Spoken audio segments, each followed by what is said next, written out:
ఇక టీడీపీ మహానాడును పురస్కరించుకుని మహబూబాబాద్ జిల్లాలో పార్టీ జెండాను పార్లమెంట్ నియోజకవర్గ ఇన్ఛార్జి కొండపల్లి రామచంద్రరావు ఆవిష్కరించారు. టీడీపీ వ్యవస్థాపకులు ఎన్టీఆర్ విగ్రహానికి పూలమాలలతో ఘనంగా నివాళులర్పించారు.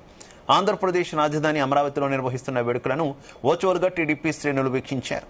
తెలంగాణలో ఎక్కడికి వెళ్లినా టీడీపీ చేసిన సంక్షేమ కార్యక్రమాలు కనిపిస్తాయని, తెలంగాణలో టీడీపీ ఎక్కడుందన్న వారికి మహబూబ్ నగర్లో జరుగుతున్న మహానాడు వేడుకలే నిదర్శనమన్నారు. ముఖ్యమంత్రి చంద్రబాబు సారథ్యంలో 2028 అసెంబ్లీ ఎన్నికల్లో తెలంగాణలో కూటమి తరపున అభ్యర్థులు పోటీ చేసి విజయం సాధిస్తారని ఆశాభావం వ్యక్తం చేశారు. టీడీపీ తెలంగాణలో ఉండడం చారిత్రాత్మక అవసరమన్నారు. మంచి చేయడమే కాదు,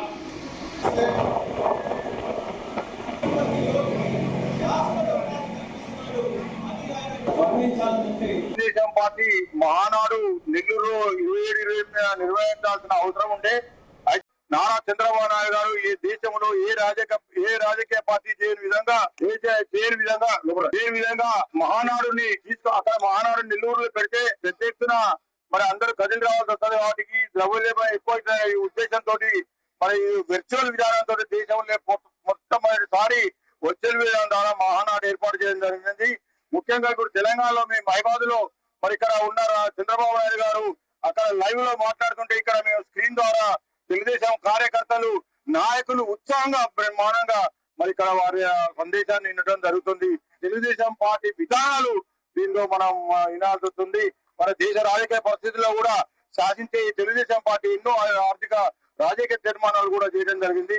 ముఖ్యంగా ఎవరైతే తెలంగాణలో తెలుగుదేశం లేదు, తెలుగుదేశాన్ని ఇబ్బందులు పాల్చేసి తెలుగుదేశం లేకుండా చేస్తే మేము అధికారంలో ఉంటాం ఎన్నేళ్ళన్నా చేసిన కుట్రకి మరి ఈ రోజు వాళ్ళే బలైండ్రు.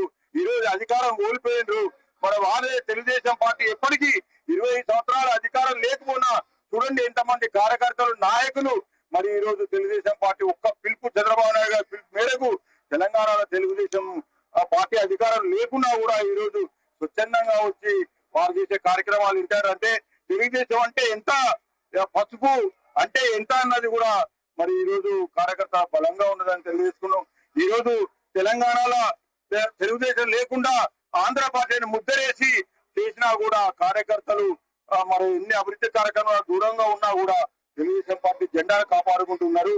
తెలంగాణలో తెలుగుదేశాన్ని మరి రాబోయే 28 ఎన్నికల్లో చంద్రబాబు నాయుడు గారు మరి తెలంగాణలో తెలుగుదేశం పార్టీని మరి అధికారంలో తెచ్చే విధంగా ఎన్నో